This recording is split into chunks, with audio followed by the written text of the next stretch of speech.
네, 오늘 이제 설 연휴 앞두고 기성하셔야 되는데, 그래도 좀 발걸음이 가벼우시려면 오늘 우리나라 증시가 좀 올라줘야 되겠죠. 이제 그런 상황에서 이제 조금 전에 이 취재기자 연결하는 가운데 이 최인만 앵커하고 저하고 터키 중앙은행이 진짜 화끈하다 이런 얘기 했는데요. 이 얘기가 뭔가 한번 들어보실까요? 로이터 통신의 마감 브리핑 내용으로 출발합니다.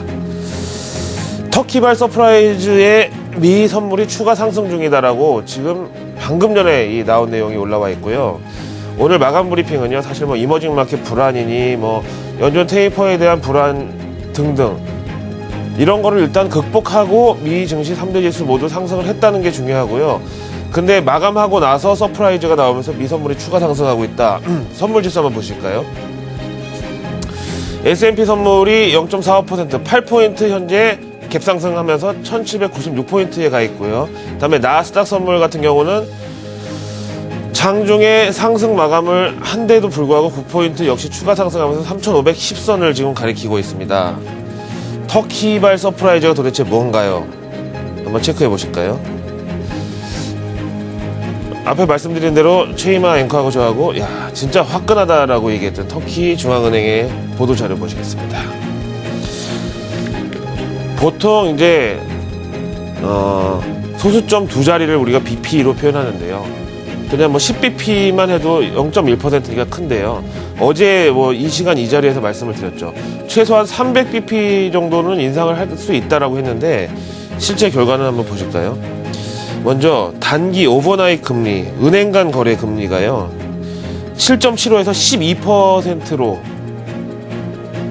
더블까지는 아니지만 저렇게 급등을 한 결정을 내렸고요. 그 다음에 대출 금리는 2배가 넘습니다. 3.5에서 8%로 인상을 했고요. 그 다음에 은행 간 레포 금리 있잖아요.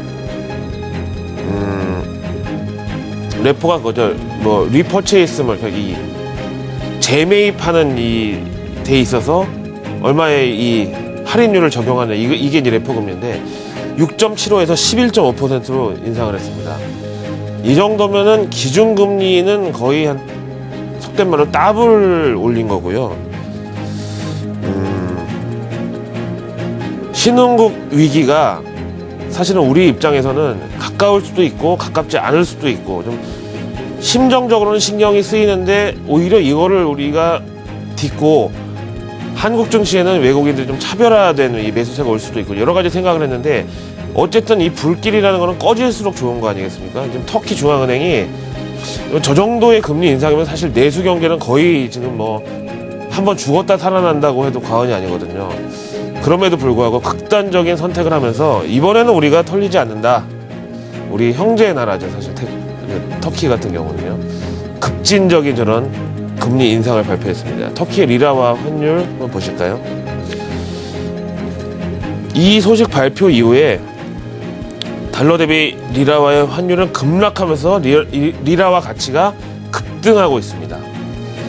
어제 말씀드렸지만은요. 이게 이제 2.4까지 갔다가 지금 내려온 상황이고 이제 장기적으로 봤을 때는 2.2가 되게 중요한 선이거든요. 2.2 밑으로 마침내 떨어지면서 이머징 마켓의 여러 가지 환란, 사실 아르헨티나 페소, 그다음에 뭐 남아프리카의 란드화 여러 가지 있지만 사실은 터키의 리라가 좀 벤치마크의 역할을 한다고 봤을 때 2.2 밑으로 떨어진 이 상황이 우리 입장에서는 완전히 끝났다까지는 아니더라도 어둠을 지나서 이제 저쪽에 동이 터오는구나 정도의 감은 잡을 수가 있다고 봅니다.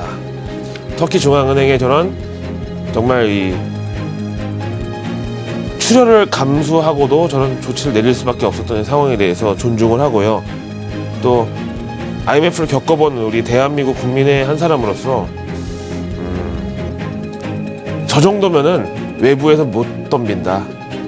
우리가 진짜 죽을 각오로 필살기를 쓴다 뭐 이렇게까지도 볼 수가 있겠죠. 그래서 터키발 서프라이즈가 오늘 미증시 상승은 물론이고요. 그 이후에 선물 지수까지 들어올리고 있는 상황에 대해서 말씀드렸습니다. 자, 이번 이머징 마켓 통화, 채권, 주식, 투매가 나왔었는데 여기에 대한 교훈 5가지를 월스트리트 저널에서 얘기합니다. 한번 들어보실까요? 일단 이 트레이더의 표정이 뭐 나와 있고요. 이제 5가지의 이 테이크어웨이즈가 뭔가 얘기를 하는데요. Don't blame the Fed. 그러니까 연준을 원망하지 말아라 이겁니다. 미국 재무성이나 IMF 그리고 세계은행 같은 곳에서 수차례 이미 언급을 했었죠. 연준이 긴축에 그냥 모션만 제스처만 취해도 이게 글로벌 경제와 증시에 미칠 영향은 크다고 했는데 왜 그동안 대비를 안 했느냐. 그 다음에 두 번째, 이머징 마켓도 이제 다 다른 게 아니다. 이거는 사실 좀 본문을 보여드리고 싶어요. 잠깐 화면 보실까요? 지금 자막으로 나가고 있던 와중에 뭐 이건 제가 거짓말을 하는 게 아니기 때문에 이 코리아, 멕시코, 폴란드, 물론 멕시코하고 폴란드하고 우리가 같은 뭐 속된 말로 같은 레벨로는 아닙니다만은 세 개 국가 정도는 다르다는 거예요. 여기는 좀 차별화가 필요하다. 이 나라들은 이머징 마켓 투매하고는 사실 연관이 없다. 다시 자막으로 돌아오셔가지고 그래서 이머징 마켓도 다 같은 이머징 마켓이 아니다. 한국하고 멕시코하고 폴란드는 다르다. 이게 이 5가지 교훈 중에 두 번째고요. 그 다음에 세 번째 교훈은 뭐 그런 얘기 있잖아요. 범인은 현장에 한번 다시 돌아온다 이런 얘기가 있는데 결국은 투자자들 뭐 공매도 세력이든 뭐 뭐든 뭐 다 사실은 투자자죠. 주식시장도 시장인데 이게 뭐 손님 가려받을 수 없는 거 아니겠습니까? 그런 차원에서 이 사람들이 떠난 자리에 다시 돌아온다. 자막으로 돌아가시면 1, 2, 3번 중에 이게 나와 있고요. 그 다음에 네 번째가 비상대책이 오히려 구제금융을 부를 수도 있다. 이렇게 얘기하고 있고요. 그 다음에 다섯 번째가 확산 효과에 있어서 아직은 단정할 수가 없다. 여기서 끝난 건지 아니면 더 연장될지 단정은 못한다. 하지만 앞에서 말씀드렸다시피 이제 세 가지 예외의 국가가 바로 대한민국, 멕시코, 폴란드는 이머징 중에서도 좀 분리해서 따로 떼어 봐야 된다. 이렇게 얘기를 하고 있죠. 여기다가 오늘 미 증시 반등에 있어서 또 혁혁한 공을 세운 것은 바로 소비자 심리지수였습니다. 컨퍼런스 보드의 이 결과 보실까요? 우리가 이제 지금 살고 있는 당장 1월달에 소비자 심리지수가 예상치 78보다 개선된 80.7을 기록하면서 오늘 미 증시에 있어서 어떤 이제 자신감을 줬냐면요. 아니 지금 뭐 테이퍼고 뭐고 뭐 부채 한도 재협상이고 뭐고 소비자들은 건재하다 이런 인상을 심어줬습니다. 사실 이 소비자 심리지수는 원래 11월, 12월에는 원래 좋은 거고요. 그 다음에 이제 1월 달에는 조금 처지는 경향이 있었는데 이번에는 전혀 그렇지가 않았다는 거죠. 그러니까 이거는 민간 소비를 주축으로 한 미국 경제 회복에 대한 확신을 심어줬다라고 봐도 과언이 아니겠습니다. 그래서 이제 계절적인 약점을 극복한 이번 결과였죠. 뭐 블랙 프라이데이부터 시작해서 연말 쇼핑 시즌이 이제 11, 12월에 있다 보니까 이때는 원래 좋은 게 소비자 심리지수고 이제 좋았다가 1월 달에 좀 처지는 경향이 있는데 그거를 이제 극복하면서 1월 달에도 좋았다. 그래서 이제 뭐든지 예상 대비라는 게 좀 그런 거잖아요. 저런 차원에서 이번 결과는 또 의미가 약간 심장했다. 그 다음에 FOMC 프리뷰 미리 보기를 이제 바로 넘어가겠는데요. 추가 테이퍼 피할 수 없으면 즐겨라. 뭐 다른 펀더멘탈 이슈는 다 빼고서라도 제가 거의 종교의 거의 차원으로 좀 맹신하고 있는 월스트리트저널의 연준 전문 기자죠. 존 힐센라스. 지난 6월에 버냉키 연준 의장 뭐 의회에서 뭐 출구 전략 발언을 할 것이다. 뜬금없는 얘기였는데 지금 생각해 보면은 다 맞아 떨어졌습니다. 거의 예언가의 역할인데요. 이 사람이 뭐 연준에 어떤 무슨 뭐 정보통을 두고 있는지까지 모르지만 어쨌든 월스트리트저널의 연준 전문 기자 존 힐센라스에 따르면은 연준은 최근 이머징 국가의 이런 하혈 여기에는 아랑곳 않고 오히려 더 즐길지도 모르죠. 아무튼 이번에 추가 양적 완화 축소라는 테이퍼를 밀어붙일 것이다. 이런 근거로 얘기를 하고 있습니다.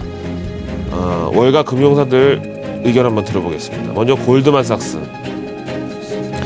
지난 12월 FOMC 이후로 고용을 비롯해서 경제 지표는 뭐 날씨라는 변수를 감안하고서라도 딱히 테이퍼에 도움이 될 만한 분위기는 아니었다.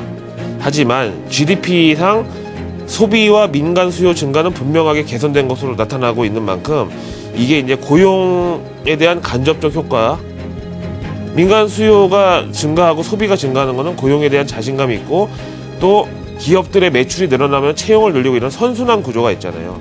그런 간접적 효과, 그 다음에 인플레이션에 대한 막연한 증가 전망 이런 것들로 이게 연결이 된다.